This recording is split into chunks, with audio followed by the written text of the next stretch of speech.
Good afternoon, students. Is the screen visible? Students? Yes, sir. Okay.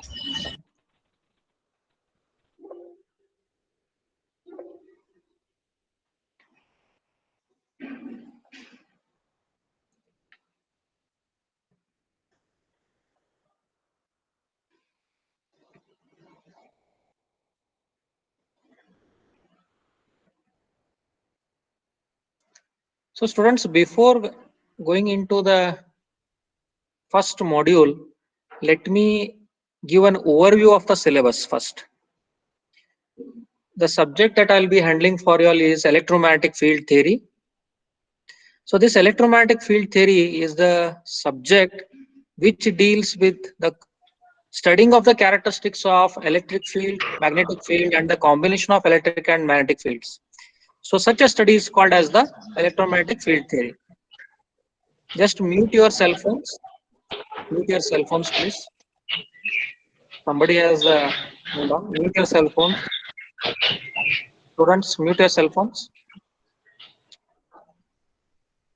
So electromagnetic field theory, it deals with the study of the characteristics of electric field, magnetic field, and the combination of electrical and magnetical fields. So such a study is called as the electromagnetic field theory. Its subject code is 18W45 and continuous internal evaluation, CIE marks, IA marks is of 40, semester and examination for 60 marks. You all are familiar with this pattern. Examination hours 3 hours. Before giving you the overview, let me explain you the objectives as to why we have to study this subject. The first one is to study different coordinate systems. That is, there are three coordinate systems in this subject. One is the Cartesian coordinate system, then cylindrical coordinate system, and the spherical coordinate system. So you'll be studying these three coordinate systems and their that is vector components, right? Vector components, that is, if in the Cartesian coordinate system, the vector components are x, y, and z. If you consider a room, in this subject, you have to visualize to the maximum extent. Okay, visualization is necessary and imagination is necessary in this subject. You have to imagine that the dimension would be like this, dimension would be like this, spherical means it is like this, cube means it is like this, right? So it requires a little bit of imagination or the visualization that is needed in this subject. So here there are three coordinate systems, as I told. One is Cartesian coordinate system, second one is the cylindrical coordinate system. You know how the cylinder is, right? So the cylindrical coordinate system, so its uh, components are, the vector components are, that is r, phi, and z. R for radius, phi, and we have one more, phi is the angle, and z coordinate. And then similarly in the spherical coordinate system, that is in the third coordinate system, we have r, theta, and phi. So r is the radius and theta and phi are the angles for the spherical system. So if you consider a room, and if you consider the corner of a room, so just to see where you are sitting, right, in the room, just to see the corner of your room, right? It is the intersection of three sides, is it not? It is the intersection of three sides, if you are seeing there, and wherever the three sides intersect, right, at the lower corner where the three sides intersect, that is nothing but your origin. So the three sides are nothing but, here we are considering them as x, y, and z. One side as the x, another side as the y, and the vertical one as the z component.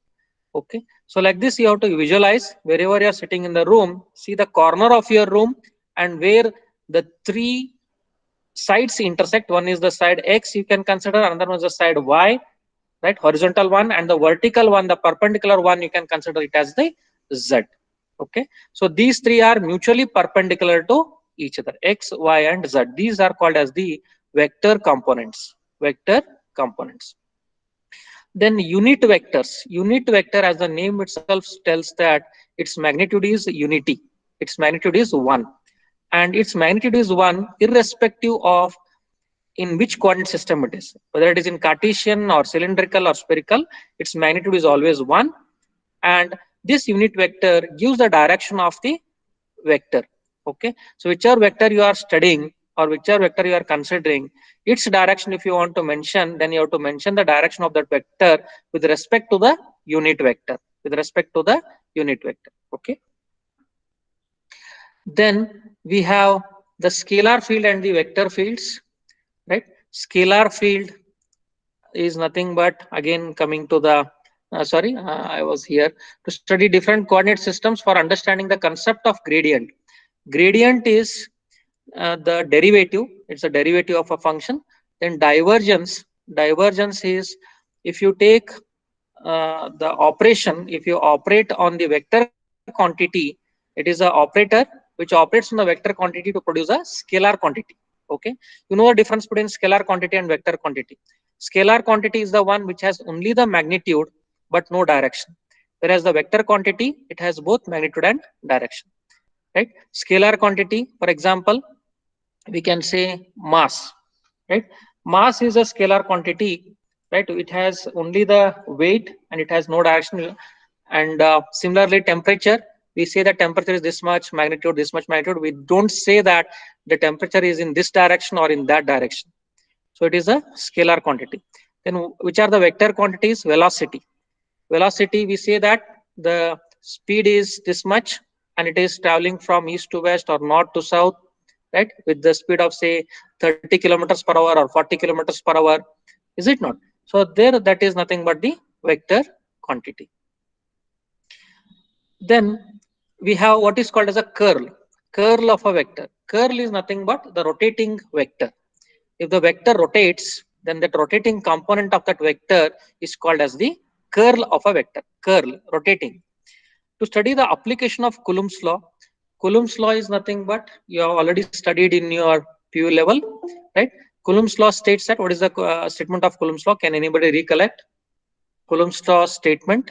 Whatever you have studied in your PU level, can anybody recollect that? What it states? I'll begin, then you can continue later. The force between 2 point charges, or the force between two charges, is directly proportional to, yes, is directly proportional to the what? Product of two charges. Very good. Product of the magnitude of the two charges and inversely proportional to the, it is Square inversely of proportional. Yes, yes, please. It is inversely proportional to the square of square of the distance between. distance. Correct. Square of the distance. Yes, yes, exactly. You're right. Inversely proportional to the square of the distance between the two charges. So that is the Coulomb's law. Right? Fine. The same Coulomb's law you are studying here, and then come to the Gauss law. Gauss law is nothing but the total electric flux out of the closed surface. If you are considering a closed surface, the total electric flux out of the closed surface is given by the that is the charge enclosed within the closed surface divided by the permittivity of free space. This is called as the Gauss law. The total electric flux out of the closed surface is equal to the charge enclosed within the closed surface divided by the absolute permittivity of the free space. Okay. Then the Gauss law is applied for different charge configurations. We have different types of charge configurations here, that is point charge. If it is a single charge, then we call it as a point charge. If the charge lies on a line, if it is on a line, then we say it as a line charge. If the charge lies on a surface, the charge is on a surface, then we say it as a surface charge. Okay. To evaluate the energy and potential due to a system of charges. Energy, now say there is a charge, say a base charge. Here you have a base charge, and the other side you are having a test charge, right? Both are of the same magnitude, right? And of the same polarity. Both are of the same magnitude and same polarity. You are moving a test charge towards the base charge. Here on you are having base charge, one charge. Here on this side you are having another charge. You are moving the test charge, this side charge, towards this charge. Okay, so when you move this charge towards the another charge, what will happen? There is a repulsive force, because both the charges are having same polarity and same magnitude. They are identical charges, so there is a repulsive force.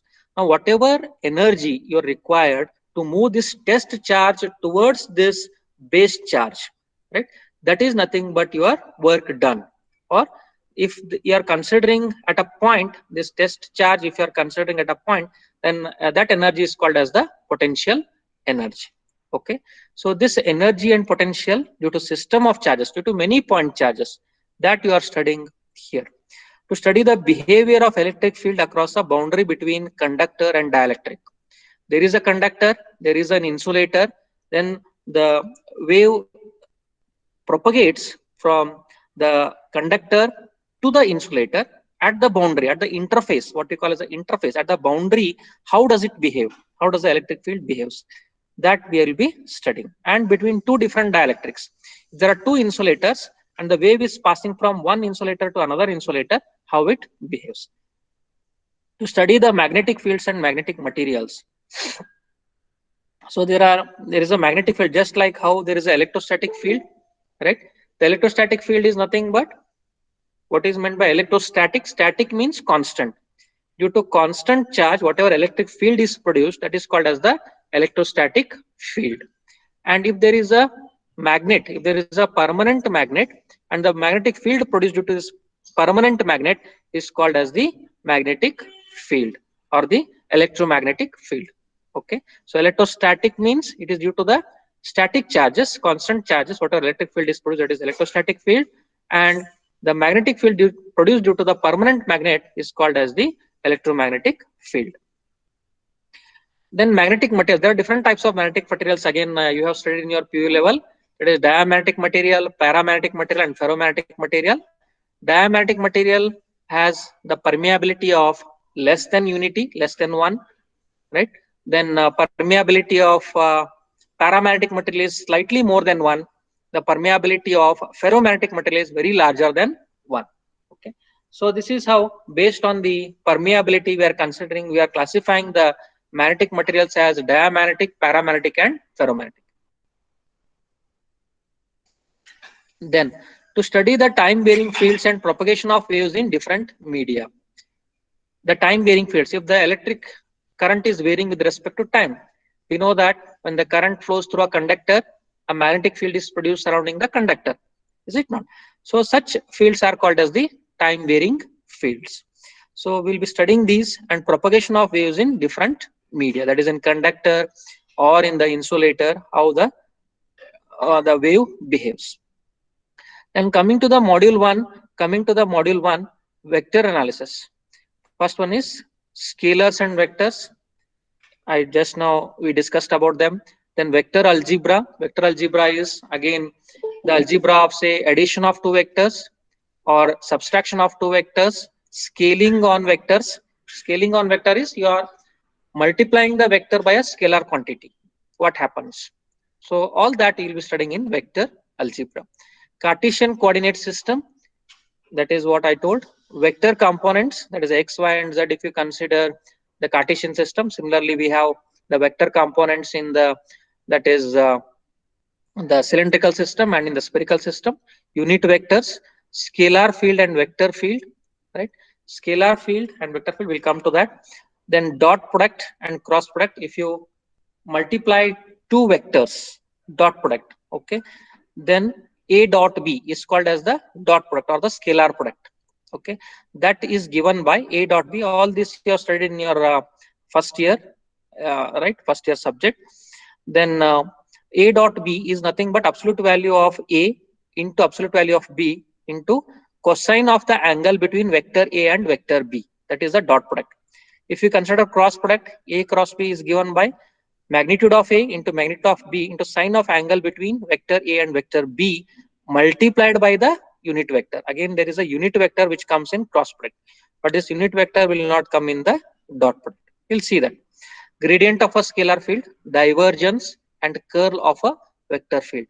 Coordinate systems, other coordinate system, that is cylindrical coordinate system, spherical coordinate system, and their relation. That means how to convert from Cartesian to cylindrical, how to convert from Cartesian to spherical, or from cylindrical to Cartesian, cylindrical to spherical, or from spherical to Cartesian and spherical to cylindrical systems. Then we'll be solving numericals on them. Electrostatics, that is the first one, Coulomb's law. Electric field intensity. Electric field intensity is the force per unit charge. The force per unit charge is called as the electric field intensity, and its evaluation for point charge, how it behaves for the point charge, single charge. If there is continuous charges on a line, then a line charge. Then surface charge, if it is the charges are lying on a surface, right, on a surface, then it is called as the surface charge. So if it is a volume charge, if it is a volume, if you are considering a cylinder or a sphere, its volume charge distribution, then that is called as the volume charge distributions. Okay. If it is a line charge, we take a single integral. If it is surface charge, you know that you studied in your mathematics double integral, and if it is a volume charge, we take the triple integral. Electric flux density. So again, as the name suggests, density, flux density is nothing but flux per unit area. The flux per unit area is the flux density. Gauss law and its applications. Maxwell's first equation of electrostatics, that is nothing but almost the Gauss law. Then the divergence theorem and few numericals on the what all electrostatics topics we have studied. Then moving on to the module 2. In module 2, we'll be studying about the energy and potential. How much energy is required to move a point charge in an electric field, the line integral, definition of potential difference. Now there is a difference, slight difference between potential and potential difference.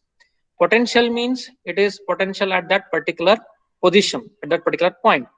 Now if we consider the difference between the potential of this position and this position, position A and position B, if we consider the difference between the potentials of position A and position B, then that difference is called as the potential difference. The potential field of a point charge and of a system of charges, potential gradient, the dipole. The dipole is, there are two identical charges, right, of equal magnitude but of opposite polarity.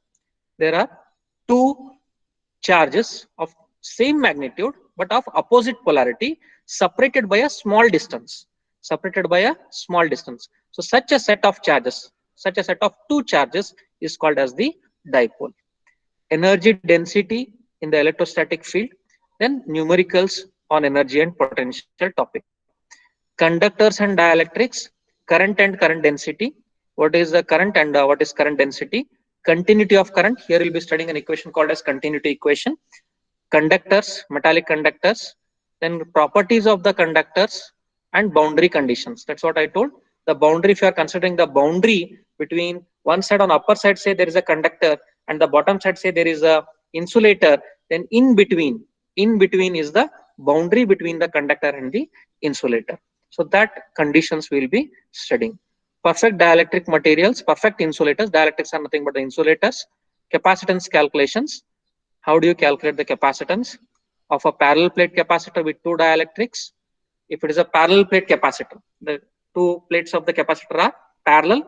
It is called as a parallel plate capacitor with two dielectrics, right? Suppose say on one side, upper side, there is a plate, another side there is a plate, so it is a parallel plate, and in between there is a boundary. In between there is a boundary with the two dielectrics, with dielectric interface parallel to the conducting plates. Okay, so in between the upper plate and the in between plate, that is a boundary, we have one dielectric, and in between the boundary and the bottom plate we have another dielectric, or the another, that is insulator. So such of the combinations we will be studying here. Then numericals on conductors and dielectrics. Moving on to the module 3, Poisson's and Laplace equation. There is a derivation of Poisson's and Laplace equation. Of course, they are important also. Derivations and problems. Then uniqueness theorem. Next, moving on to the magnetic fields. Steady magnetic fields. Biot-Savart's law, that is which finds out the magnetic field intensity. Just like how there is an electric field intensity, similarly there is a magnetic field intensity, and that is given by the Biot-Savart's law. Ampere's circuital law, which is an important law to solve the complex problems in magnetism. To solve the complex problems in magnetism, Ampere's circuital law is used. The curl, Stokes theorem, magnetic flux and flux density. So just like how there is an electric flux density, similarly there is a magnetic flux density, which is given by the flux divided by area. Magnetic flux divided by area, that gives the magnetic flux density. Scalar and vector magnetic potentials. So they relate the magnetic field intensity with the potential. The relation between the magnetic field intensity and the potential is given by these scalar and vector magnetic potentials, and few numericals here. Then module 4 on magnetic forces. Force on a moving charge, that is, if a charge is moving, then how much is the force exerted by this charge on some other charge if there is a nearby charge there. And differential circuit elements, right? There are two elements, one element here, another element here, right? And in between those two elements, circuit elements, the elements are nothing but which consists of the charges, right? So these elements consist of the charges. One is here, another one is the here, right? Then what is the force between those two circuit elements? What is the force between those two circuit elements? So that we will be studying. Force between differential current elements, force and torque on a closed circuit, then numericals. Magnetic materials and magnetism, that's what we discussed at the beginning while taking up the objectives, the different types of magnetic materials, magnetization and permeability, then boundary conditions, magnetic circuit, inductance and mutual inductance. Inductance is related to how many coils? L. L is related to one coil or two coils? Inductance, L. Yes, please. Inductance is related to one coil or two coils? Self-inductance, L. It is related to a One coil, sir. One coil only.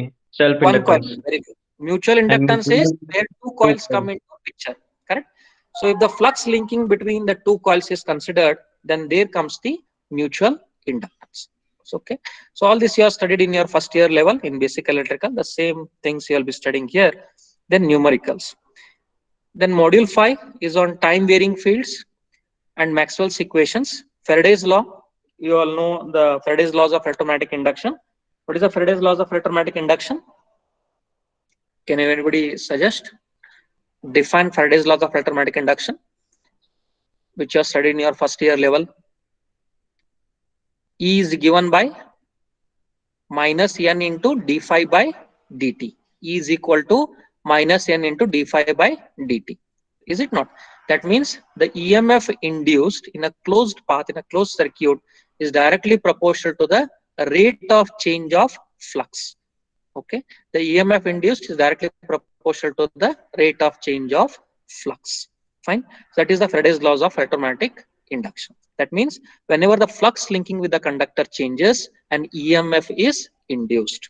Whenever the flux linking with the conductor changes, an EMF is induced. Then displacement current.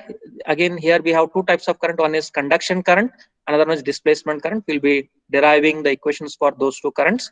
Maxwell's equations in point form and integral form, then the numericals.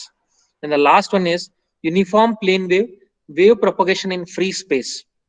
How does the wave moves, or how does the wave propagate in free space and in dielectrics? In the insulators, if you are propagating the wave, right, the electromagnetic wave, how does it propagate?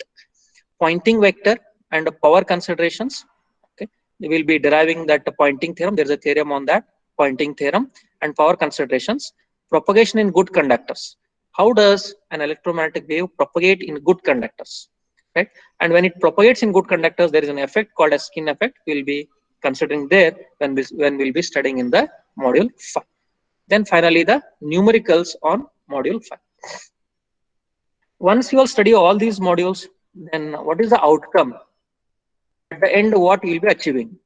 Be able to use different coordinate systems, Coulomb's law and Gauss law, for the evaluation of electric fields produced by different charge configurations, calculate the energy and potential due to a system of charges, and explain the behavior of electric field across the boundary conditions, explain the Poisson's Laplace equations and behavior of steady magnetic fields, explain the behavior of magnetic fields and magnetic materials, assess time varying fields and propagation of waves in different media. Then question paper pattern, you are again familiar with the question paper pattern. You will have 10 questions. Each full question is for 20 marks. There will be 2 full questions with the maximum of 3 sub questions in one full question. Okay, there will be 2 full questions in one main question, and each full question will consist of 3 sub questions. question number 1 ABC or question number 2 ABC, in that way. And each full question with sub questions will cover the contents under a module. So this has to be very much clear. It is not that say first half is there and the first half the questions in question number 1 will come from first half of the module, and question number 2 the questions will come from second half of that module. It is not like that. It is mixed. The question number in question number 1, it may consist of questions of first half of the module and also the second half of the module. Similarly, in question number 2, it consists of the questions from second half of the module and also the questions from the first half of the module, in that way. So it is mixed.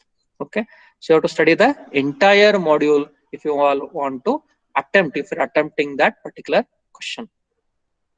Students have to answer 5 full questions, selecting 1 full question from each module. Of course, there is a choice, question number 1 or 2, 3 or 4, in that way. Then moving on to the textbooks. These are the standard textbooks: Engineering Electromagnetics by William Haight, McGraw-Hill Publications; Principles of Electromagnetics by Sadiku, Matthew N. Sadiku, Oxford Publication. Then reference books, there are various reference books such as by Chung, Ashutosh Pramanik, Bhag Guru, Rohit Khurana, Administer, then Gotapu Sasibhushana Rao. Okay, so these are the various reference books. Okay, you all can refer Haight, Sadiku and Chung at these 3 books, and whenever as I'll be referring to the other books, I'll let you know which all books to refer through. Okay, then we'll slightly start with the subject here, the introduction part. Are you able to see the slides, students? Slides are visible here? Yes? Yes, sir. Fine. Yes, sir. Okay, good. Now, module 1, it is on vector analysis. Before moving on to know what is a vector, what are scalars and what are vectors, you have to know what is a field. Now, say there is a magnet. Okay, so this magnet has its own effect in the surrounding region. In the surrounding region, it has its own effect. And how we will come to know the effect of this magnet? We'll come to know the effect of this magnet only when we bring some other magnet near to the original magnet. Is it not? Either it may repel or it may attract. So there are similarly 2 types of electric charges. One is positive charge and the negative charge. And the field surrounding these individual charges is called as the electric field. There are 2 types of electric charge, positive charge and the negative charge. Then electric charge produces field around it or surrounding it, which is called as the electric field. And we know that when charges move, they produce the current, and the current moving in a conductor produces magnetic field surrounding it. Is it not? This point we are very much clear about it. The charges moving or moving charges under motion, they produce the current, and current carrying conductor produces magnetic field surrounding it. In such a case, what happens is electric and magnetic fields are interrelated to each other. The current passing through the conductor is producing the magnetic field surrounding it. So there is a relation between electric and magnetic fields. So such a field is called as the electromagnetic field. Electromagnetic field. Then what is electromagnetics or electromagnetic field theory? As we discussed at the beginning of the overview of the syllabus, the study of characteristics of electric field, magnetic field, and the combined fields is called as electromagnetics or the electromagnetic field theory.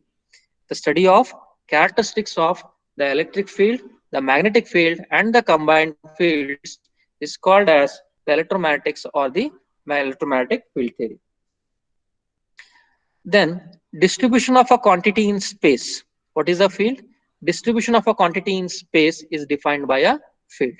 If there is some quantity, how it is distributed in space, that is given by the field, or that is explained by the field. If we want to quantify the field, if you want to explain how much of the field is existing or how much of that quantity is there, okay, how much of that quantity is there in x direction or in y direction or in z direction, okay, then it requires 3-dimensional representation. Okay, so this complete subject of electromagnetic field theory is 3-dimensional visualization. It is a 3-dimensional representation. If you consider Cartesian, it is x, y, z. If you consider the cylindrical system, it is r, phi, and z. And if you consider spherical system, it is r, theta, and Fine. So such a three-dimensional representation is made easier with the help of vector analysis. So you will be able to study clearly the concept of the vector analysis, right, or the three-dimensional representation, okay, in this subject, electromagnetic field theory. That means a good knowledge of vector analysis is needed if you want to understand the concepts of electromagnetic field theory. Fine, students. I hope you are following here. Any doubts up till now, students? Any questions? Everyone are following here, right? Any questions? Any doubts? Yes, sir. Following, right, everyone? Sure. Let make the class Yes, sir. interactive. Let us make the class interactive. If you have any questions, you can ask up till now. Yes, please. Any questions up till now?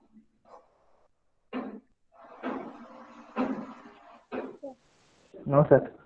Okay, fine. No, sir. Fine, fine. Good. So if you have any questions, please let me know. You can interrupt me in between, or you can ask the questions at the end also. Okay. Next, scalars and vectors. Scalar is a quantity which has only the magnitude and no direction. So it may be a positive value or a negative value. Okay. For example, temperature, mass, volume, density, all these are scalar quantities. Then vector is a quantity which has both magnitude and direction. It has both magnitude as well as direction. So this vector is defined in 2 or 3 dimensional spaces, as we told just now, x, y, and z direction for Cartesian system, a 3-dimensional representation. Then examples of vector quantities are force, velocity, displacement, acceleration. All these are the examples for the vector quantities. Then what is a scalar field? We know what is a scalar quantity, what is a vector quantity, what is a scalar field. Distribution of the scalar quantity with respect to a particular point or a particular position in space is called as the scalar field. Distribution, how the scalar quantity is distributed within or with a definite position in space, within a definite position in space, is what is called as the scalar field. Let us consider the temperature distribution in atmosphere, or the sound distribution in the auditorium, okay, light intensity in a room, or the atmospheric pressure in a given region. So all these are nothing but the scalar fields. They are the scalar quantities, but we are studying their distribution, how they are distributed with definite position in space. So such of the fields or such of the scalar quantities are called as the scalar fields. Then moving on to vector field. What is a vector field? Vector field, it is again a quantity. If the quantity is used to define a field, right? If the quantity used to define a field is a vector quantity, then the corresponding field is nothing but the vector field. Okay. Let us take few examples. The point will be clear to you. Gravitational force on a mass. If we consider the gravitational force, if I throw a certain object, it will always come down, right? So the gravitational force is always in the downward direction. It is very specific. The direction is very specific. Okay. Then velocity of particles in the fluid. If we consider liquid and the velocity of the particles moving in the liquid, they are in a particular direction. Then the waves flocking in the atmosphere, the displacement of the flying birds in space, right? So that is nothing but in a particular direction. They have their certain magnitude with which they are moving, and also the direction is specific. Wind velocity of atmosphere. So that is also a vector field. So we have scalar field and the vector field, which are nothing but which relate to the distribution of the quantities, how they are distributed in space. Okay. Scalar quantities and vector quantities, they are just the quantities, right? Like force, mass, acceleration, speed, density, volume. They are just the quantities. But when we consider these quantities, distribution in space, how they are distributed, what is their direction, right? Then we define two terms. One is called as the scalar field, and another one is the vector field. I hope this point is clear to you all. In representation of a vector is represented by a straight line. It is very simple. I think you have already studied this in your first year level. This is a vector, how it is represented. We have the starting point. So this is a starting point here. which is represented here. I am using the letter O, and on the other side, the end point, I am using the letter A. It is a terminating point or the end point. So in between we have OA as the vector. Then what is the magnitude of this OA vector? It is nothing but the length of the OA vector. How much is the length of this OA line or the vector? That is nothing but the magnitude. It is proportional to the magnitude of that vector. Okay. Then its direction is in the direction of OA. Right now we have pointed the arrowhead in this on A. So the direction of this vector is OA, O to A. Is it not?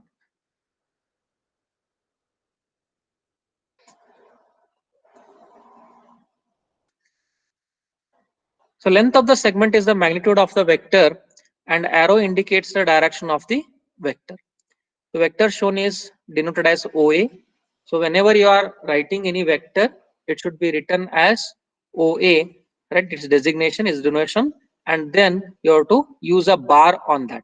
Okay, you have to indicate the vector by a bold letter and then use a bar over that. Okay, for example, OA bar, okay, OB bar, like that. Point O is the starting point and A is the terminating point or the end point. Its length is the magnitude, which is R for the vector OA shown. So what is the magnitude of this? Here they have considered as R. So the magnitude of this vector OA is R. Its length is R. It is represented as OA bar is equal to R. So the magnitude is OA bar, its magnitude is given by R. This is what? It is a distance between starting point and the end point. It's the distance between starting point and the end point that gives the magnitude of R or the magnitude of the vector OA.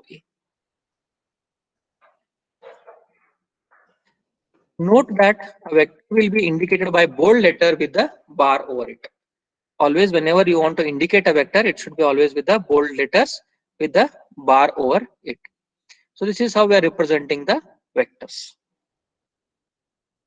Next, what is unit vector? As I told in the overview of the syllabus, unit vector, the name itself tells that the vector is having the magnitude of unity. The vector has the magnitude of 1. Okay, whatever may be the direction, whatever may be the coordinate system, the unit vector always has the magnitude of 1. It has the magnitude of unity. Function of the unit vector is to indicate the direction. The function of the unit vector is always to indicate the direction of some other vector. Its magnitude is always unity, irrespective of the direction and irrespective of the coordinate system. Consider unit vector AOA bar. Okay, let us consider a unit vector here. So this unit vector is AOA bar. This is unit vector. The previous vector that we had considered is OA. Then its unit vector is AOA bar. This is the unit vector.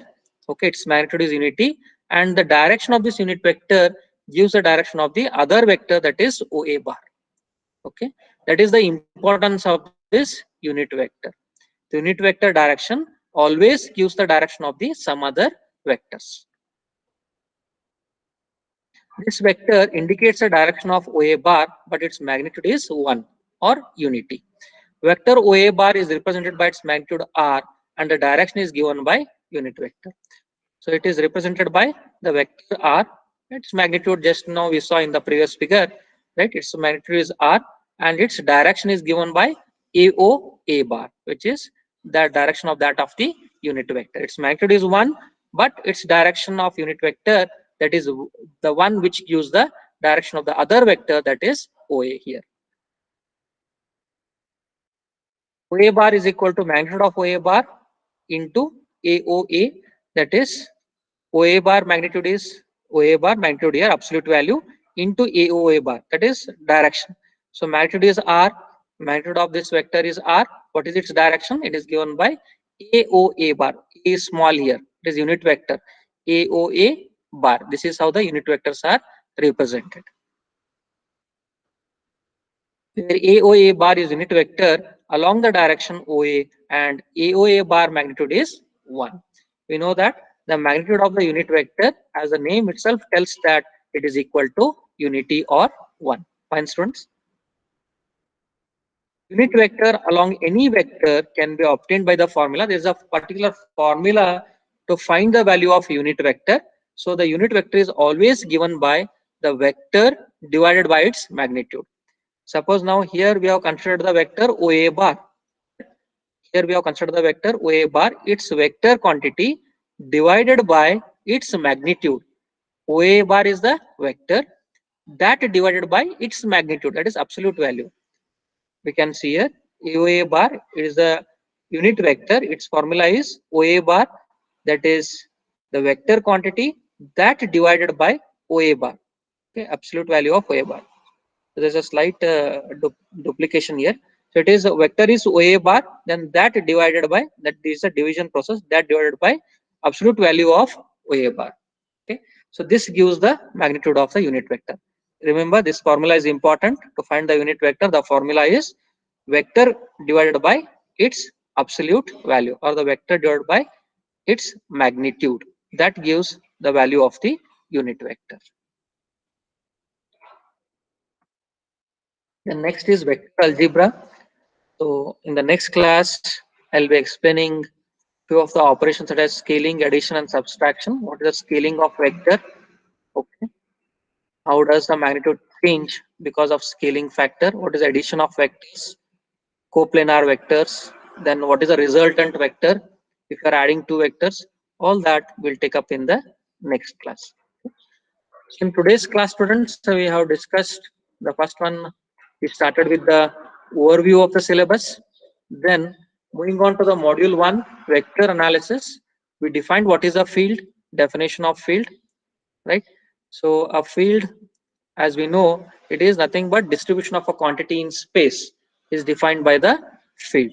If we want to quantify the field, if you want to measure how much is a field or how much is a quantity, then we have to make use of the three-dimensional representation. Then what are scalars and vectors? You are very much well versed with what are scalars and vectors. What is a scalar quantity? What is a vector quantity? Then next is later we took up scalar field. Distribution of the scalar quantity with respect to a particular position in space is called as a scalar field. Then we quoted a few of the examples here. Then what is a vector field? Similarly, for the vector quantity, we mentioned the examples. Then how is a vector represented? What is the actual representation of a vector, right? So we highlighted or we illustrated the vector representation by this figure. OA bar, its magnitude is R. Here, starting point and the end point. The distance between starting point and end point is the magnitude of the vector OA. Then what is unit vector? It is a vector which has the magnitude of 1. It always gives the direction of some other vector. And its formula is given by AOA bar is equal to the vector OA bar divided by its magnitude, that is its absolute value OA bar. So this gives the formula of the unit vector. Fine, students. Any question here, students? Any questions here? Students, any questions? Anything you want to discuss? Yes, please.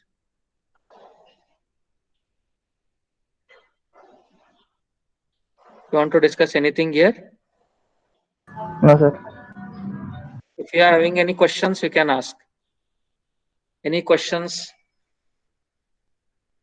You all can ask. Sankalp? Yes, sir. Any questions? Any questions, sir. Sankalp? No, sir. Fine. Fine. Sania? Sania? Yes, sir. Any questions, Sania? Anything you want to interact? No, sir. No questions. Okay, fine. Ankita? Ankita? No, sir. No questions. Okay, fine. Ratan? Birje? No, sir. No questions. Understood today's topics, Ratan? Yes, sir. Yes, sir. Understood, sir. Okay. Karthik Patil? Karthik? Yes, sir. What all we discussed, is it understood today? Yes, sir. Any discussions, any interactions, No, no. questions, No, doubts? sir. No? No, sir. Fine. Deepa? Deepa Lamani? Any Yes, sir. questions? Any questions, Deepa? No, sir. Nothing questions in there.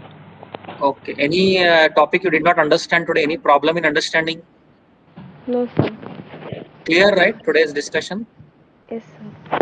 Okay, fine. Okay, students. Then we'll continue in the next class. Right. Thank you.